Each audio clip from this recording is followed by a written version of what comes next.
What's your name? Ira Matal po. Ira Matel. Okay. Bibigyan kita ng question. Kapag sinagot mo, meron kang Bible and t-shirt. So, anong name nung place kung saan na-crucify si Jesus? Sa Jerusalem. Oh, pero yung specific place. Yung tawag doon sa place ng Yung mountain po ba yun?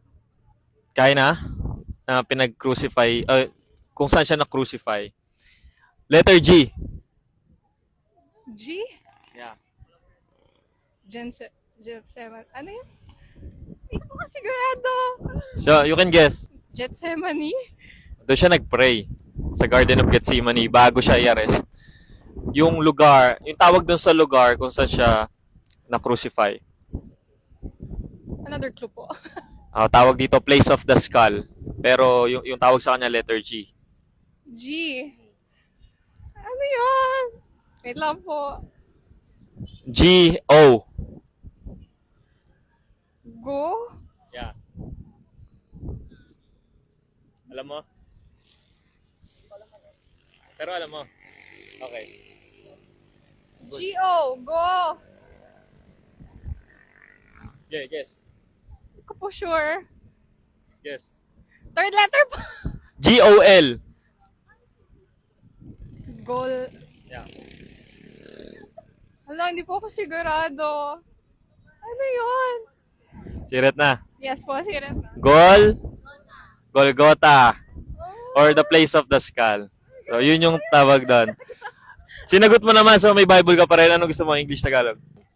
Thank you. You're welcome. Malaki nga lang. Nakalagay.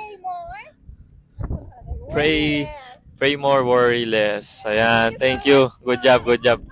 What's your name? April J. April. Madali lang to. Anong ginawa ni Judas nung arestuin na si Jesus, di ba? Anong ginawa niya para malaman ng mga soldiers, Roman soldiers, na ito si Jesus? May ginawa siya kay Jesus para ito yung sign na ito yung Jesus na hinahanap nyo. Nilapitan niya si Jesus, si Judas.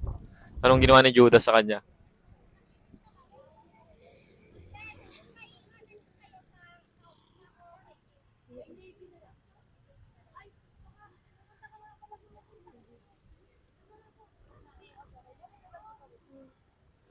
Letter K. Alam nyo na? Ang ginawa ni Judas. Guess. Sirit na. Kiss. Yun. Nalikan niya. Yeah, good job pa rin. May Bible ka pa rin. Tapos open mo lang. Yan. Naglagay. Bro, what's your name? Ada Matal. Adam. Wow, biblical. Dali lang to. Ano ang trabaho ni Jesus? Yung, nakalimutan ko na paano sabihin yung parang sharpener, parang something like that. Sige, almost. Kalimutan ko yung name. Alam nyo na? Pwede po clue. Oh, sige. Clue. Letter C. Carve? Sige.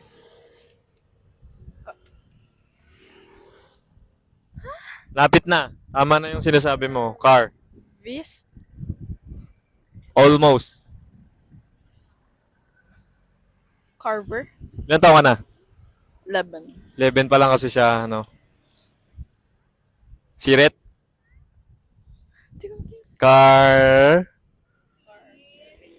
Carpenter. Good job. Nice try pa rin. May Bible ka pa rin. Kasya yan. Hanggang ano, pag 20 years old ka na, kasya na sila. And t-shirt. Ayan. Lagay. Jesus is the anchor of my soul. Alright. Thank you, Jasmine. Brother, anong name mo? Krisan po. Pagpasok ni Jesus sa Jerusalem, yung sa triumphal entry, di ba? Ano naman yung sinisigaw ng mga tao pagpasok niya doon?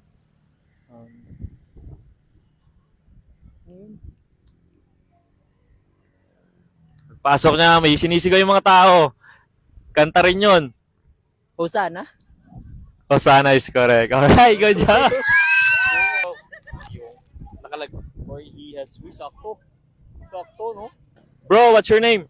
Raven po. Magkano yung binayad kay Judas para i-betray niya si Jesus? Silver. Yeah. Yung silver. Yes. Ilan? Silver.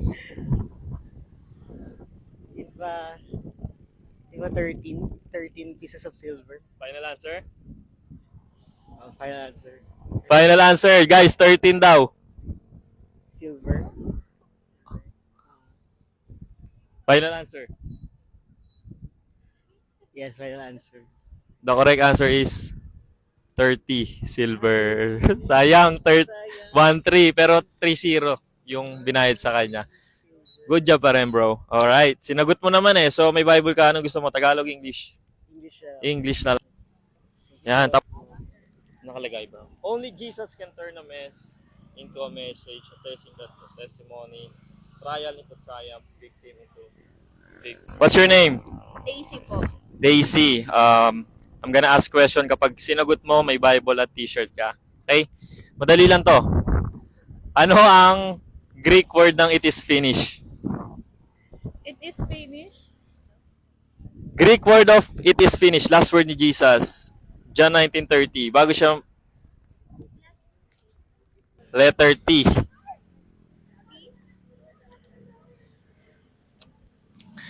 Tetelestai. That's the Greek word of it is finished.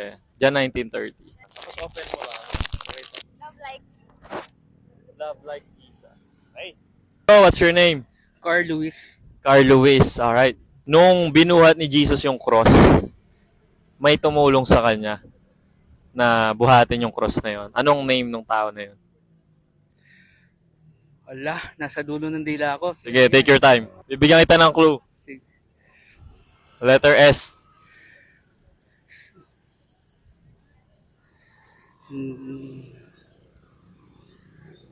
Nag-grouping sa sila doon. Ala, hindi ko, nalimutan ko. Letter S. Sunod na letter I. Si Simon? Simon of? Simon, correct. Pero Simon of, kasi maraming Simon sa Bible. Cyrene. Simon of Cyrene. Good job, brother. Simon. Alright, sinagot mo. Anong gusto mo ba? Tagalog, English? Na Bible? English. English na lang. So much. Ano lang? Wow. Pray. Ganda. Pray more. Pray Worry more. less. Worry less. Bro, what's your name? Joshua po. Joshua. Okay, madali lang to. Sino nag-deny kay Jesus ang 3 times? Juan po. Final answer? Yeah po. Juan. John the Baptist po. Iba pa, sige. Bibigyan kita ng chance. Baguhin mo yung sagot mo. Who denied Jesus 3 times? Si Pedro po ba? Sino? Pedro po. Pedro is correct. Good job. Peter, alright. Anong gusto mo? Tagalog, English? Tapos, bro, what's your name? Uno po. Dali lang to. Ano ang last word sa Bible? Nasa Book of Revelation. Amen po. Amen! Let's go! Good job! Basic. Ano nakalagay? Grass, bro. What's your name? Trixie po. Trixie. Okay, pag sinagot mo yung question ko, may Bible at t-shirt ka. Ano yung first miracle na ginawa ni Jesus? Sa kasal, wedding, in Cana.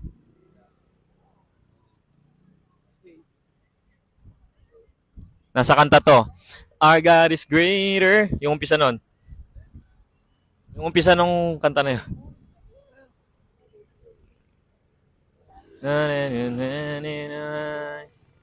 Hindi ko po ano. Alam nyo guys?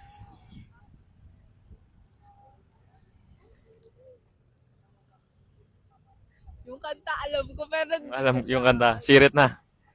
sirat na po. Ano yung sagot? Turning water into wine. Good job pa rin, no problem. Okay, may Bible ka pa rin at t-shirt. Tapos, ano nakalagay? The Lord is my strength. Grabe. What's your name? Acel po. Acel. After resurrection, sinong apostol yung nag-doubt na nabuhay si Jesus? Na sabi niya, kailangan mahawakan ko muna, makita, bago siya maniwala. Apostol.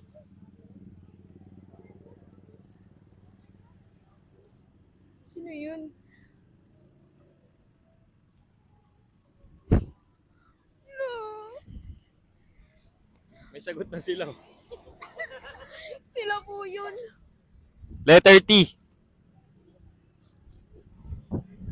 Sinong apostol ang letter T ang name?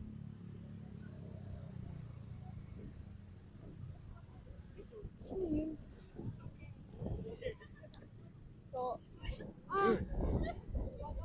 Tom. Sige. Thomas. Tom? Thomas is correct. Thomas. Yeah. Doubting Thomas. So, good job. Okay. Bible.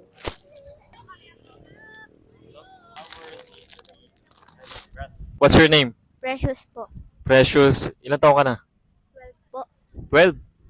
Wow. Sige. 12. Recite John 3:16. Ano, sapagkat gano'n na naman pag-ibig ng Diyos sa sanlibutan, kaya binigay niya ang bugtong anak na kung sino man sumampalataya sa kanya, hindi mapahama kundi magkaroon ng buhay na walang hanggan. Amen. Amen. Let's go. Good job. Yan.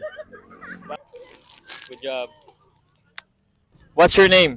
Fatima po. Fatima, pag sinagot mo yung question, may Bible at t-shirt ka. Sino yung pumalit na apostol kay Judas? Anong name niya? Pinalitan niya si Judas. Pwede, clue po. Letter M. Maria. Ano? Maria. Ay, Matthew. Hindi, si Matthew kasali na original siya doon sa apostol. Matt din. Matias. Matthias is correct. Good job. Ang galing. Yan. Lord, with all of your heart. Congrats. What's your name? Tia po. Mia and Cleo po. Leo. Ano ang last book sa Old Testament?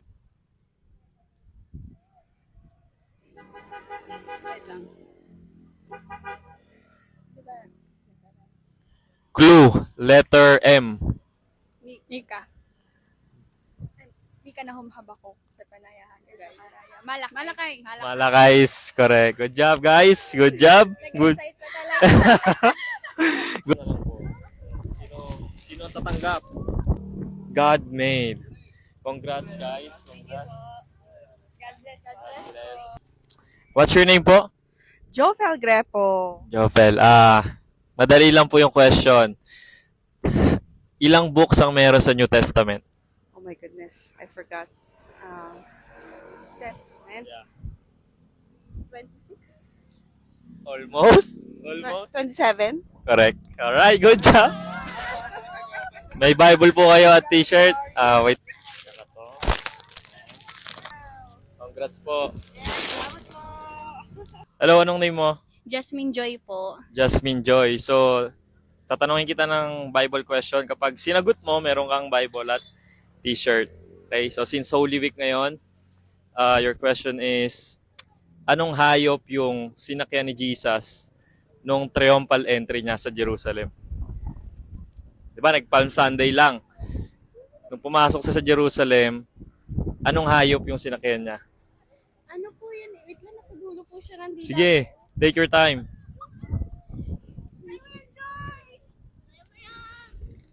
Wait lang. Nasa dulo siya na dila ko talaga. Ako pa, sorry.